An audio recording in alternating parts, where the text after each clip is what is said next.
He was 5 feet 5 inches, 185 pounds, and he outlifted every man on that stage. Arnold admitted this on camera. It should have ended his career. To compete. Pumping iron wasn't 100% real. Here's the part they staged. And the golden era didn't end because of steroids.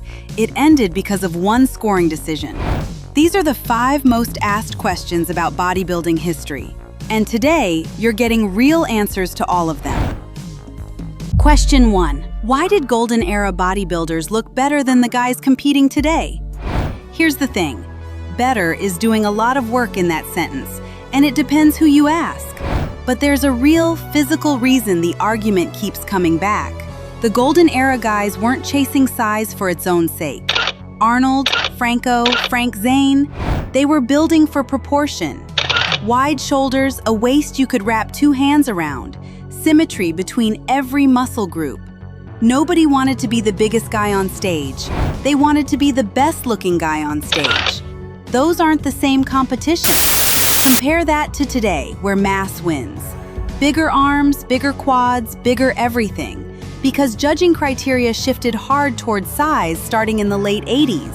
And yeah, drugs are part of this conversation too. We're getting to that. But dosing wasn't the only variable. Training was different. These guys trained like athletes first. Franco competed in powerlifting and even Olympic weightlifting before he ever touched a bodybuilding stage. That gave him a kind of functional density you don't always see now. So when people say golden era bodybuilders looked better, what they usually mean is they looked like the best version of a human body, not the biggest version of one. That's an aesthetic choice the whole era made together, judges included. It wasn't an accident, it was the entire point. Question 2, and this is the one that gets searched more than almost anything else in this space. Did Arnold actually take steroids? True. Is this possible? And how much? Short answer, yes. And he said so himself on the record more than once. In interviews years later, he broke down the specifics. Testosterone, around 100 milligrams a week, and dianabol, roughly 15 milligrams a day split into a few doses. He's been pretty matter-of-fact about it. But here's the context that usually gets left out. Steroids weren't illegal in the United States until 1990. The Anabolic Steroid Control Act didn't exist yet. So during Arnold's competitive years, this wasn't some underground secret. It was closer to how creatine or protein powder gets treated today. Legal, available, and openly discussed inside gyms, even if the public didn't know much about it.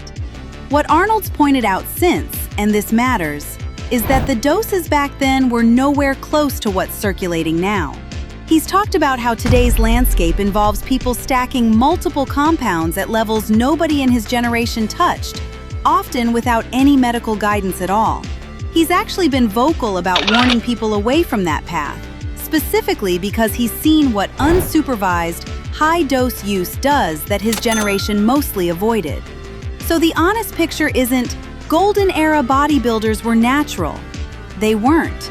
It's that the entire risk profile, legally, medically, and dosage-wise, was a different world.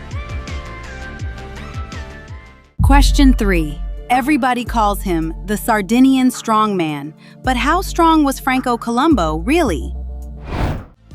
Here's a stat that stops people mid-scroll.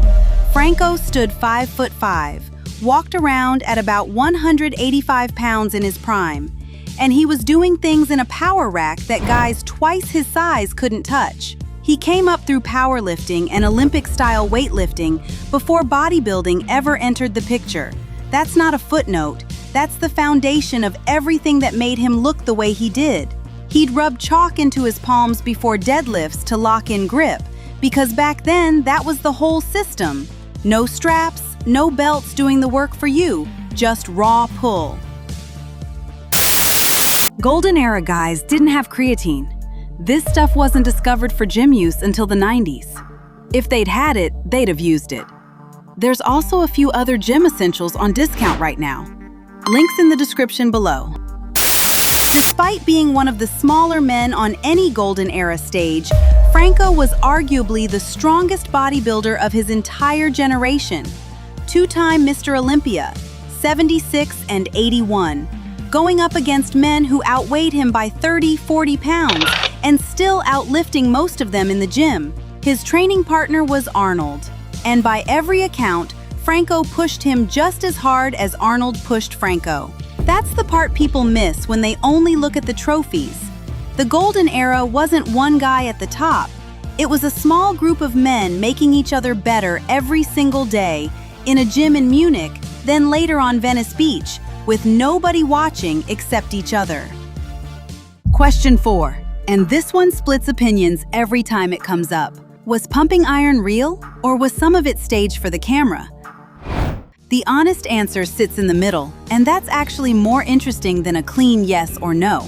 The competitions themselves, the actual Mr. Olympia footage, the posing, the judging, that's real. Nobody's disputing the outcomes. But documentary filmmakers, especially in the 70s, weren't just pointing a camera and walking away. Certain moments were restaged for better angles. Some dialogue got nudged along by the director to draw out personalities the camera wanted more of. Arnold has talked openly about playing up his confidence for the camera, not lying about who he was, just turning the dial up because he understood, even then, that this film was going to make him famous. That's different from faking the sport. The training was real.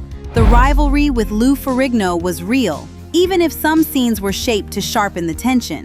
What pumping iron actually did, and this is the part that matters for bodybuilding history, is it took a niche subculture that almost nobody outside of Venice Beach understood and made it a mainstream phenomenon almost overnight. Whether every frame was 100% unscripted or not, the impact on the sport was completely real. It's the reason most of us even know these names today. Question 5. If the Golden Era physique was so admired, why did the sport move away from it? A few things happened at once, and none of them alone explains it. But together they shifted everything. First, judging criteria changed. Through the late 80s and into the 90s, size started outweighing symmetry on the scorecards. When the guy who's simply bigger starts beating the guy who's more proportionate, competitors adjust. That's not a mystery. That's just incentives doing what incentives do. Second, the drugs themselves evolved. Not just more of them, but different compounds, higher yield stacks, better understanding of how to combine them for size specifically, rather than aesthetics. The tools available to a competitor in 1995 were categorically different from what Arnold had access to in 1974.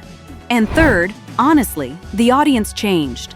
Magazine covers and later the internet rewarded shock value. A physique that looks impossible in a still photo sells better than one that looks merely excellent. Ronnie Coleman, Jay Cutler. These guys built the mass monster era on that exact demand curve. So the Golden Era didn't end because something went wrong. It ended because the entire scoring system, the pharmacology, and the audience all pulled in the same direction, toward bigger, at the expense of the balance that made 1974 Arnold look like a walking Greek statue instead of a walking billboard.